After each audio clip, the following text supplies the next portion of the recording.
No. I'm just saying why. Why said song? No question about it. It's set in stone. This shit is brick. Yo, what's good, y'all? Now we got to talk about this because hip hop discourse is getting ridiculous. Every time somebody's favorite rapper underperforms, somehow it's never the music anymore. It's always, the algorithm, or it's the bots, or it's the playlists, or it's the labels, or it's hidden agendas.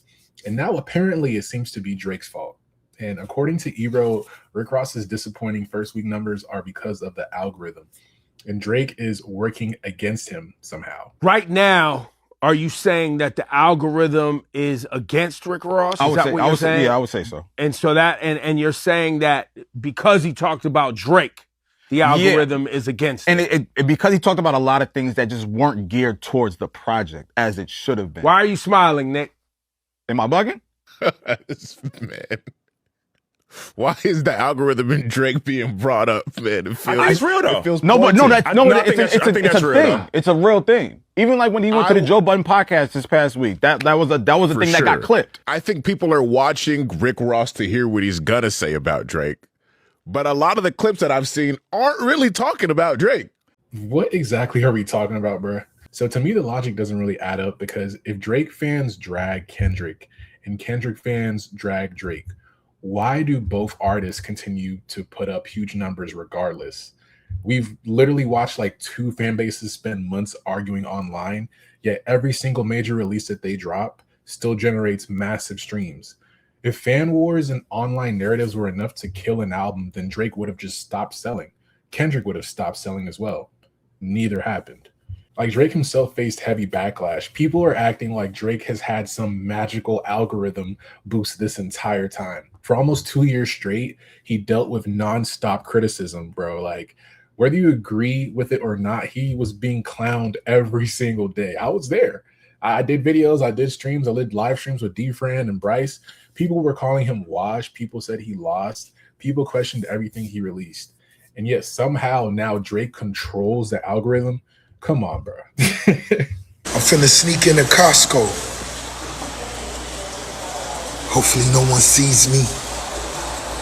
Rich niggas go to Costco and shop wholesale. Oh my God. If Drake really controlled it, like if Drake could suppress another rapper's streams, then that would make him one of the most influential artists in music history. That's damn near Michael Jackson level. The people defending Ross don't even realize they're accidentally elevating Drake's status even more. And maybe people didn't just like the album like that. I personally I thought it was okay. And my favorite song, like I like to say, is Ring Around the Rose with YFN Lucci. That was, again, I said I listened to it on the plane. It felt very luxurious. I don't know if it was just a vibe because I was on the plane, but I thought it was a great song. The rest of the album, not so much. The production kind of carried a little bit more than the actual bars. But here's the uncomfortable conversation nobody wants to have, right?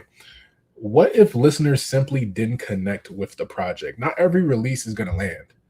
Sometimes that's it. You can have a legendary catalog and still drop an album that doesn't generate the same level of excitement. And we all see how Ross's public image is kind of played out during this entire rollout for this album. He literally spent the entire year involved in a back and forth with Drake. Some fans thought it was entertaining, all the trolling he was doing, and others felt like it just didn't match the larger-than-life persona that he's been built time after time after time again. He's just built over the years. Whether that changed listener interest is up for debate, depending on who you ask, but it's definitely an integral part of the conversation. Teflon, when they said Teflon Dawn, it came out, I want to say 187,000 copies the first week. I was like, yeah. Okay, that's cool. And my passion and my reaction come from the streets. Yeah. And the streets love you. Yeah.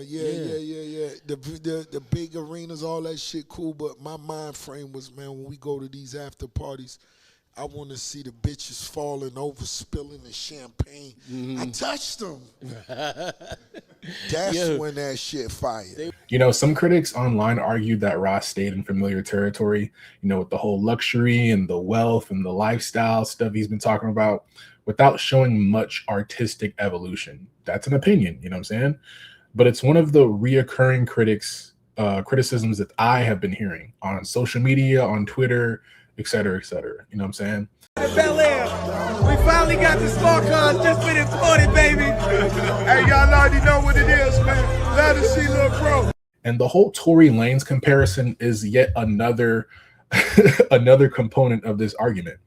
One comparison making the rounds online is that Tory Lanez reportedly moved more units than Ross did first week, despite being blackballed, being in jail, being a prisoner, having to record through a phone, having to send every single song to a producer or engineer to make sure it's clear. And he still has sold more first week than Rick Ross did with a full rollout. You know what I'm saying? It's crazy.